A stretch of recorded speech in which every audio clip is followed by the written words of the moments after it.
Salut tout le monde, c'est Tomto. J'espère que vous allez bien. En tout cas, moi ça va super. Aujourd'hui, je fais une petite vidéo vite fait pour faire mes pronos SummerSlam. Bon, vous savez maintenant, les pronos, je vais pas faire des trucs trop longs, je vais faire des trucs à l'arrache. Donc c'est parti, on commence avec. Bah, c'est pas le premier match, c'est dans le désordre, mais voilà, je vous fais les promos quand même. Alors, le match là, Asuka, Sasha Banks, ou plutôt Sasha Banks contre Asuka. Pour le Raw Women's Championship. Alors oui, du coup, il y a aussi Bailey contre... Voilà, bref. Bah, perso, Sasha Banks... Attends, je vais voir s'il y a le match dans mes trucs. Oh putain, il y a plein de matchs. Bon, j'ai téléchargé plein d'images et... bref, voilà. Euh, donc pour moi, Sasha Banks, Asuka. euh, J'hésite. Pareil pour Bailey et Asuka. Parce que pour moi, Asuka, elle mérite pas le championnat à SmackDown plus le championnat de Raw. Mais pour moi, si elle devait gagner entre une des deux catcheuses, ça devrait être contre. Enfin, pour moi, ça devrait être contre Bailey. Donc, je sais pas quoi en penser, mais j'aimerais bien euh, que Bailey et Sacha, elles gardent leur titre. Parce que je trouverais ça mieux, en fait. Et voilà. Je vois pas Asuka regagner encore une fois le titre de Raw ou alors gagner le titre de SmackDown contre Bailey. Je pense que Bailey un jour elle va évidemment arrêter son règne, hein. Enfin, elle va perdre le titre pour que son règne soit stoppé, mais je la vois pas perdre là maintenant à SummerSlam quoi. Parce qu'avec Sasha Banks tout ça, voilà. Voilà, voilà. Ensuite, Street Profit, Angelo Dawkins et Montez Ford. Donc ce sont les champions de Raw, tag team, hein, contre Angel Garza et Andrade, accompagnés par Zelina Vega. Donc bah, je suis pas hyper fan des Street Profits, je vais pas vous mentir, je les respecte beaucoup, ils ont vraiment beaucoup de talent, mais c'est pas une équipe qui me que j'aime quoi, ouais. C'est pas le style que j'aime. Mais encore une fois, je suis pas en train de dire qu'ils sont nuls tout ça, non. C'est juste moi, c'est pas mon style de team, de tag team et tout. Mais je les respecte beaucoup et je suis très content d'ailleurs qu'ils soient champions. Mais entre nous, voilà, j'aimerais beaucoup que ce soit Angel Garza et Andrade qui gagnent les titres. Ça leur irait vraiment super bien. Et voilà, c'est tout, c'est simple. Moi, pour moi, c'est le match où je sais pas, j'ai l'impression qu'ils vont nous faire gagner, enfin, ils vont faire gagner les Street Profits, mais vraiment, pour moi, j'aimerais beaucoup qu'Angel Garza et Andrade y gagnent. Ensuite, bah, on a deux matchs d'un coup. Bon, on va faire les deux d'un coup, comme ça va plus vite. On a le match entre Apollo Crews et MVP. Alors, je crois que c'est le match pour le championnat. Oui, c'est le match pour le championnat. Bah, c'est marqué single match, mais oui, je pense que c'est le match pour le championnat des États-Unis. Donc, entre nous, beaucoup de rumeurs sur le fait que ça pourrait être MVP qui gagne. Et c'est vrai que ça pourrait être bien, mais j'ai pas envie que le règne d'Apollo soit stoppé d'un coup. J'aime beaucoup ce qu'il fait. Il est très athlétique et tout, et il s'améliore en micro. J'ai l'impression qu'il est de mieux en mieux. Quand il commençait à être enfin quand il venait d'être champion et qu'il commençait à parler au micro, bah, c'était pas folichon parce qu'il est pas fait pour ça, mais là en ce moment je trouve que c'est vraiment mieux. Et Apollo Crews depuis NXT, c'est un de mes catcheurs préférés. Pas mon préféré, mais un de mes catcheurs préférés que je respecte le plus en tout cas, parce qu'il est très athlétique et parce que malheureusement il n'a pas été pris au sérieux jusqu'à là, jusqu'à bah, 2020, voilà. Il a eu des bons matchs, hein, mais voilà, il n'a pas été assez pris au sérieux. Sauf à NXT, je trouve qu'à NXT, ils le mettent bien, même s'il perd, voilà. C'est pas des pertes merdiques comme au main roster. Donc pour moi, Apollo Crews devrait, et je pense qu'Apollo Crews conservera. Même si c'est clair que MVP serait un bon champion en tant que heel et tout, je vois pas Apollo perdre comme ça, le pauvre. Enfin, le pauvre, non, mais dire ça, ça lui aurait pas de perdre comme ça un titre qu'il a gagné il y a pas longtemps. Surtout qu'il peut facilement gagner. Il l'a déjà fait. Ensuite, Dominique Mysterio contre Seth Rollins. Alors, beaucoup vont dire Dominique, je sais pas pourquoi. Entre nous, Dominique, c'est simplement le fils de Rey Mysterio. C'est-à-dire qu'on l'a vu faire des 619, on l'a vu sauter du haut du poteau, mais je veux dire, pas n'importe qui peut faire ça, mais beaucoup de gens peuvent le faire. Et Dominique, c'est pas du tout le même gabarit que Rey Mysterio. Donc, en fait, le problème, c'est que j'ai peur qu'il nous hype pour rien, en fait. Parce que c'est le fils de Rey Mysterio, donc beaucoup de gens vont penser qu'il va faire comme Rey Mysterio, mais il a pas du tout le même gabarit. Donc je dis pas qu'il est pas capable de faire ce genre de choses. Je dis juste que Rey Mysterio, lui, s'il est capable de faire ça, c'est parce que il est assez petit, assez costaud et assez léger. Et donc, il arrive à être très athlétique comme ça. Dominique qui débute tout juste. Et entre nous, voilà, je vois pas Dominique gagner contre Seth Rollins qui est quand même un Grand Slam champion. Et entre nous, voilà, Seth Rollins c'est largement meilleur, même si pour le moment en 2020 il a pas été.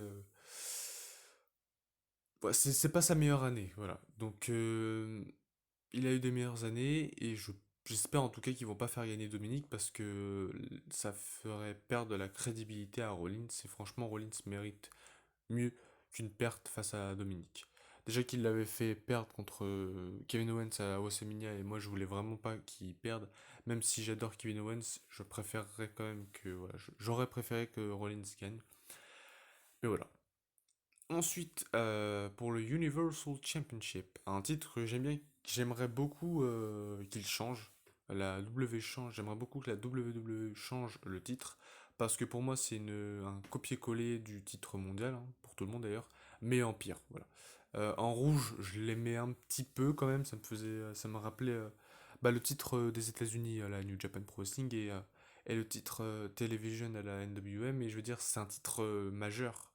Donc pour moi, les titres majeurs, enfin, j'ai un peu de mal quand les titres majeurs sont colorés. Donc j'aimerais bien qu'ils changent le titre. Bref, c'est pas le sujet. Ça serait bien qu'ils fassent un nouveau design. Pareil pour les titres tag team, Raw SmackDown, hein, ça serait cool. Bref. Donc, Braun Strowman The Fiend, alors vraiment, j'aime beaucoup Braun Strowman et je l'aime beaucoup depuis qu'il est dans la Wyatt Family. Pareil pour Bray Wyatt, deux de mes catcheurs préférés depuis très longtemps.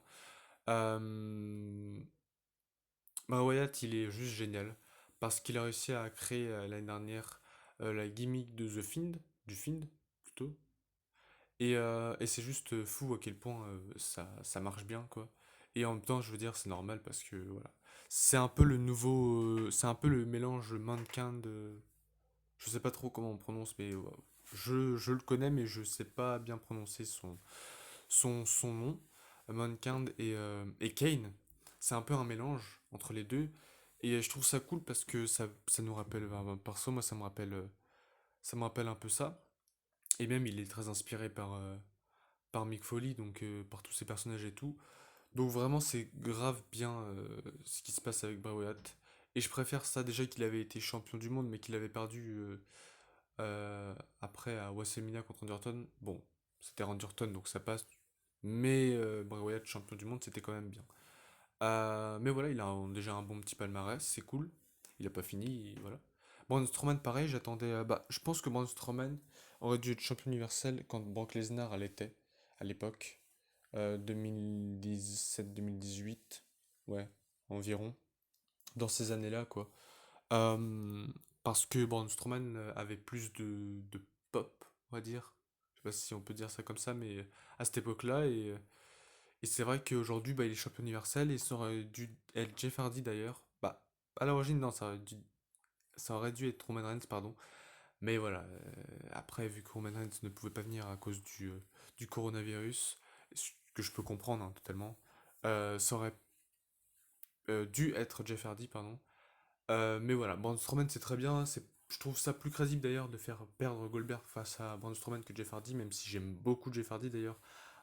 Et il pourrait bientôt faire comment débuter le gimmick de Willow à la WWE, ce que je trouve ça cool, même si c'est un truc de TNA, de la TNA aujourd'hui qui est Impact Wrestling.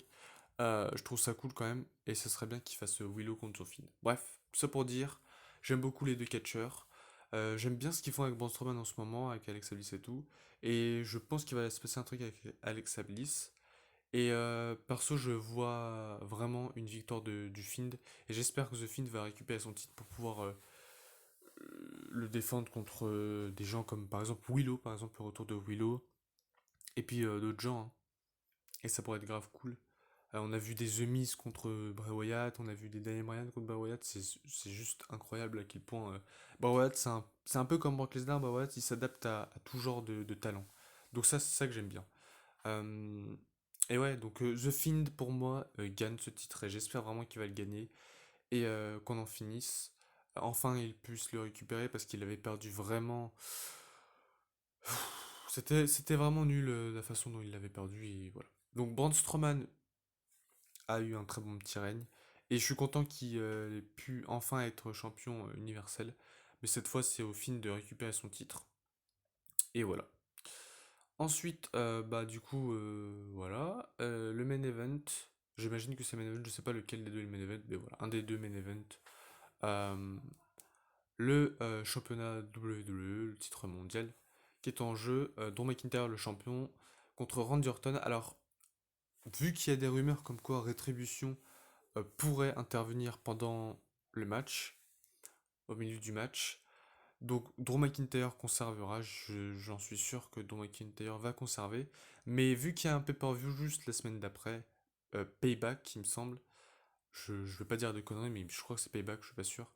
Et ben je pense que Randy Orton prendra le titre. Je sais pas, j'hésite parce que Drew McIntyre pourrait très bien être celui qui va détruire Randy Orton et du coup le faire encore plus push et le faire faire encore prendre plus de crédibilité. Déjà qu'il en a déjà pas mal, hein. D'ailleurs, c'est dommage que Taker ait pris sa retraite. Parce que j'aurais bien vu Drew McIntyre contre Undertaker et Drew McIntyre bah, gagner. Et voilà, il a déjà gagné contre Brock Lesnar, gagné contre Seth Rollins, il a gagné contre des gens juste incroyables. Donc je le verrais bien gagner contre Randy Orton, mais j'aimerais bien que Randy Orton ait un autre règne. Randy Orton est un de mes catcheurs préférés et je voulais déjà qu'il soit champion quand Kofi Kingston était champion, mais bon, voilà. Randy Orton, j'espère qu'il va redevenir champion un jour et ouais. Je sais pas si j'ai oublié des matchs, si j'en ai oublié, bah tant pis, hein. Mais, euh, mais voilà, c'était mes petites prédictions SummerSlam, j'essaierai de les faire pour TakeOver. Euh, Après TakeOver, voilà, je trouve ça moins urgent. Euh, Kesley, Karen Cross, je sais pas. Et Dakota Kai, pardon. Hiroshiri, je sais pas non plus. Bah, je sais que Kesley va conserver avec Hiroshiri aussi. Parce que tout simplement parce que ils viennent de. Enfin, leur règne n'est pas assez long pour qu'ils puissent perdre. Mais je pense que Karen Cross et Dakota Kai, un jour, ils auront une autre opportunité de titre. Chacun, hein. Pas Dakota Kai pour le titre masculin évidemment. Mais voilà. J'espère, désolé pour les rires derrière, hein. On fait comme on peut. J'espère que ça vous aura plu. J'espère que bah, vos prédictions bah, sont pas pareilles. Enfin, j'espère pas qu'elles sont pas pareilles, mais j'espère que voilà, que vous pensez pas forcément la même chose que moi. J'imagine que beaucoup ne pensent pas la même chose que moi. En tout cas, j'espère que bah ça vous aura plu. Je ferai mes prédictions comme ça maintenant parce que voilà, je n'ai pas envie de perdre de temps et puis ça reste cool donc voilà. Merci à tous de m'avoir suivi. Et puis on se revoit pour, alors si je me trompe pas, une prédiction de One Chance, mais pas le setup, juste une prédiction, une vidéo prédiction. Je vais faire les prédictions de One Chance. Si elle sort pas, c'est que je vais faire une review à la place. Parce que j'ai déjà tourné la prédiction, mais si elle sort pas, c'est que je vais la supprimer et tourner une review One Chance. Et si elle sort, je vais sûrement quand même tourner la review One Chance. Voilà. Donc si elle sort pas, cette prédiction, c'est une vidéo simple où je vais vous montrer les figurines, tout ça, les matchs et tout. Si ça sort pas, c'est normal, vous inquiétez pas. En tout cas, si on se retrouve pas pour les prédictions de One Chance, on se retrouvera pour One Chance tout simplement, parce que normalement, si tout se passe bien, ça arrive samedi prochain. Pas samedi là, du coup, le samedi prochain. Puisque les pay-per-views, ça sera le samedi. Voilà. Voilà, voilà, j'espère que bah voilà, ça vous aura plu, et puis on se retrouve bah soit pour les prédictions, comme je l'ai dit, soit pour One Chance. Salut!